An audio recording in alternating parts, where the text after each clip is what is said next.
Let us now move on to second question of the exercise. The question here is diagonals of a trapezium ABCD with AB parallel to DC intersect each other at point O. If AB is equal to twice of CD, find the ratio of the areas of triangles AOB and COD. Again, figure was not associated in the question. मैंने पहले से draw करके रखा हुआ है. देखिए आपके पास एक ट्रेपीजियम है ABCD जिसमें AB is parallel to DC, ये गिवन है आपको. AB is parallel with DC, ये गिवन है आपको. And the diagonals of the trapezium are intersecting each other at point O. एक चीज और गिवन है आपको, ये जो AB है ये ट्वाइस ऑफ CD है. CD का डबल है AB. समझ रहे हैं? AB का जो मेजरमेंट है वो DC के मेजरमेंट से डबल है. नाउ इतने इन्फॉर्मेशन से आपको ये बताना है कि ये जो ट्रायंगल बन रहा है AOB, देख रहे हैं आप AOB, और ये जो बन रहा है आपका COD, इन दोनों ट्रायंगल के एरियाज का रेशियो बताना है आपको इतने इन्फॉर्मेशन से. ठीक, चलिए सॉल्व करते हैं. Again let us write the given first. इसको अच्छे से लिख देता हूं. Given, now we are given in trapezium ABCD AB is parallel to CD, ये आपको गिवन. अब आप एक चीज देखिए, अगर AB और CD पैरेलल हैं तो इसका मतलब this angle is equal to this angle. आपको रीजन मालूम है, they form a pair of alternate interior angles. तो इसका कुछ नाम देते हैं, इसको एंगल 1 बोल देता हूं, इसको एंगल 2 बोल देते हैं.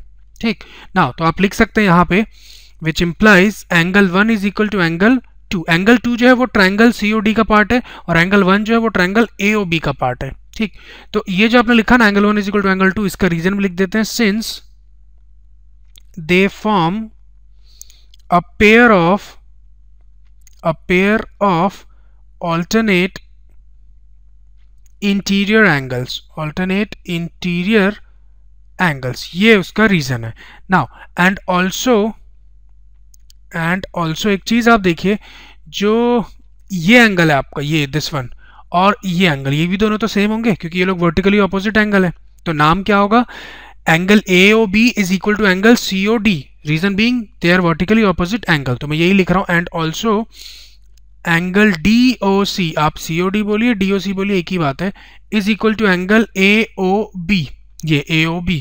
Again reason being since they are vertically opposite angles, मैंने शॉर्ट में लिख दिया है. ठीक, नाउ अब आप इन दोनों ट्रायंगल को देखिए, जिन दोनों ट्रायंगल के एरियाज का रेशियो निकालना है. तो मैं यहां पे अलग से लिखता हूं, in triangle AOB and triangle COD. इस ट्रायंगल और इस ट्रायंगल की अगर बात करें तो दोनों ट्रायंगल में आप देखिए angle 1 is equal to angle 2 है. ठीक है, दोनों ट्रायंगल का एक एक एंगल इक्वल है. And angle DOC is equal to angle AOB, again एक एक और एंगल इक्वल है दोनों ट्रायंगल का. तो इसका मतलब हम AA सिमिलैरिटी क्राइटेरियन से दोनों को सिमिलर बोल सकते हैं. आपको पता ना angle similarity criterion, if two angles of I mean समझ रहे, किसी भी दो ट्रायंगल के अगर दो एंगल्स सेम है तो वो लोग आपस में सिमिलर होंगे. तो उस चीज को लिख लेते हैं. Therefore by angle similarity criterion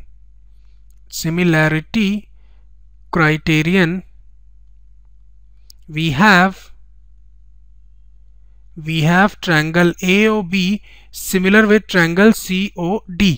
ना ये तो आपने प्रूफ कर दिया, इस्टेब्लिश कर लिया कि दोनों ट्रायंगल सिमिलर है.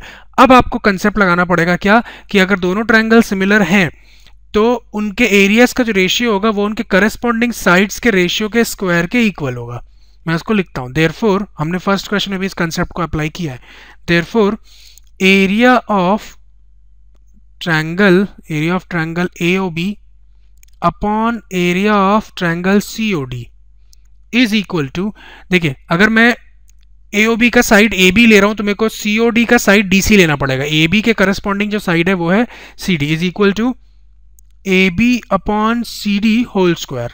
नाउ अब आप अगर ध्यान से देखिए, क्वेश्चन में आपको गिवन है AB is equal to twice of CD. तो यहाँ AB के प्लेस पे आप लिखेंगे twice of CD upon CD, इसका होल स्क्वायर. यहाँ पे रीजन लिख लीजिए, since AB is equal to twice of CD. ये आपको गिवन इन द क्वेश्चन, ये आपको गिवन है.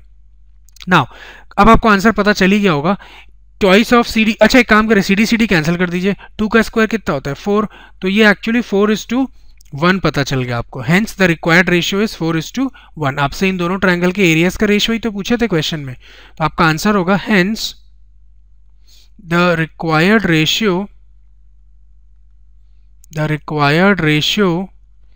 is 4:1. So this completes our solution. Let us now move on to third question of the exercise.